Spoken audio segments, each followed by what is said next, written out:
Today, we explore how this date completely reshaped our world across five powerful dimensions: culture, education, finance, politics, and technology.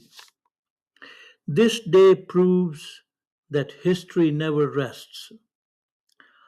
Let's dive into the fascinating interconnected events of this date that continue to influence how we live, think, and innovate today. So, without much further ado, let's go.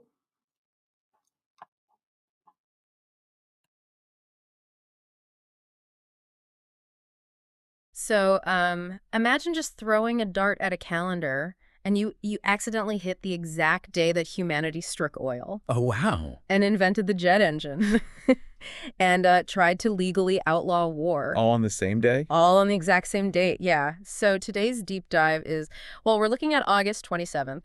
We pulled together historical archives and economic records, cultural retrospectives to figure out how this one seemingly random date is like a master key to the modern world. Right. It forces us to completely rethink how history is made. Yeah. We often assume progress happens in these slow, sweeping eras, but Yeah.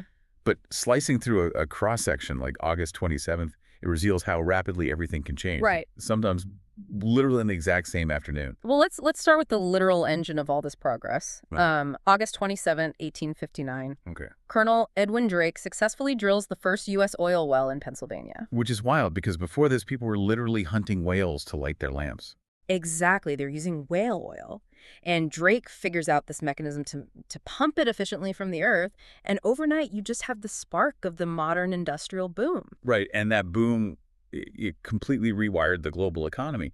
But when you supercharge industry, you also supercharge economic volatility. Oh, for sure. So the rapid industrial boom inevitably leads to a devastating bust.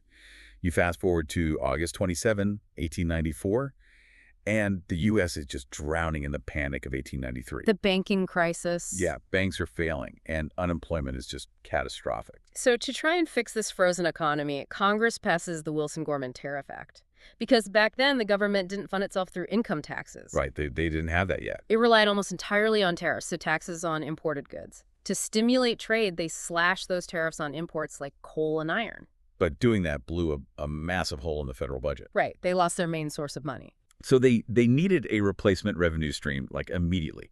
The controversial fix was introducing a 2% federal income tax on citizens making over $4,000 a year. Which, I mean, it feels exactly like a leaky bucket patch. You know, they slashed the tariffs that essentially kept the government running and tried to patch the hole with a tax that captured so little revenue from so few people. The bucket just kept draining. Exactly. And just to look at this impartially, it generated intense controversy across the entire political spectrum. Oh, universally hated. Yeah, protectionists were furious about the tariff cuts, and wealthy citizens vehemently fought the new tax.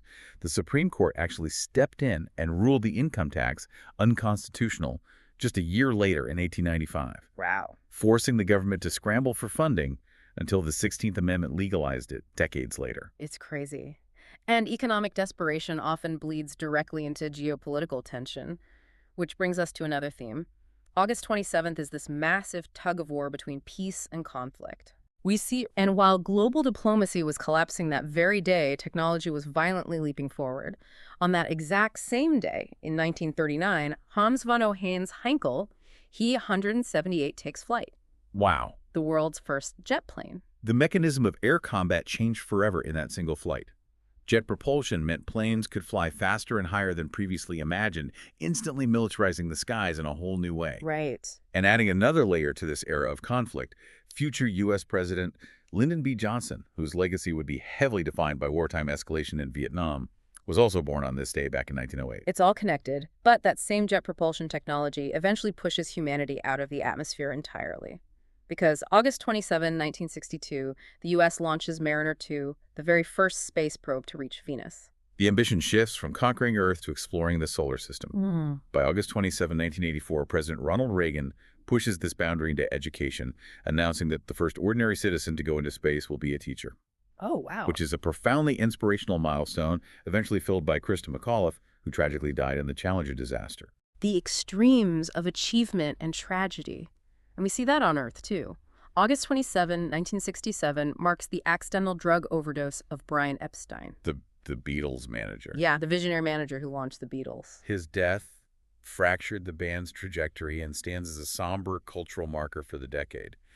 But if we want to look at how everyday culture captures our obsession with extremes, we have to look at August 27, 1955. Okay. The very first Guinness Book of Records is published. Yes, conceived by the managing director of the Guinness Brewery to settle a hunting debate about the fastest game bird.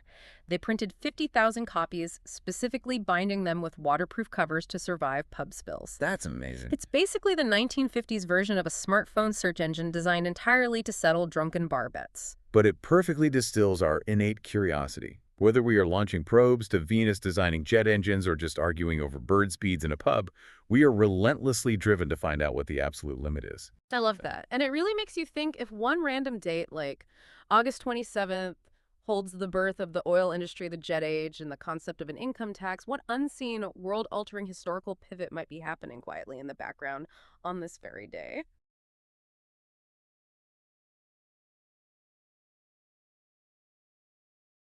Hi viewers, family and friends. How did you like the content of this video? Like the video and subscribe to the channel. Please write in the comments your name and the place you are watching from. Since our viewing family is spread all over the world, it will be nice to know which city and the country you are watching from, so I can say hello to you. Science and technology. Reading and listening to the historical accomplishments on this date of those who have gone before us, I, as a professional engineer with interest in structural engineering, energy-efficient buildings, ICF construction, and as Google Docs expert with interest in spreadsheet-based solutions, draw inspiration to ask of myself the million-dollar question. What would I accomplish today? Think about the Japanese practice of Kaizen. Let me know in the comments, what would you accomplish today? Your subscribing to the channel inspires me to post more such videos. Thanks for your patronage.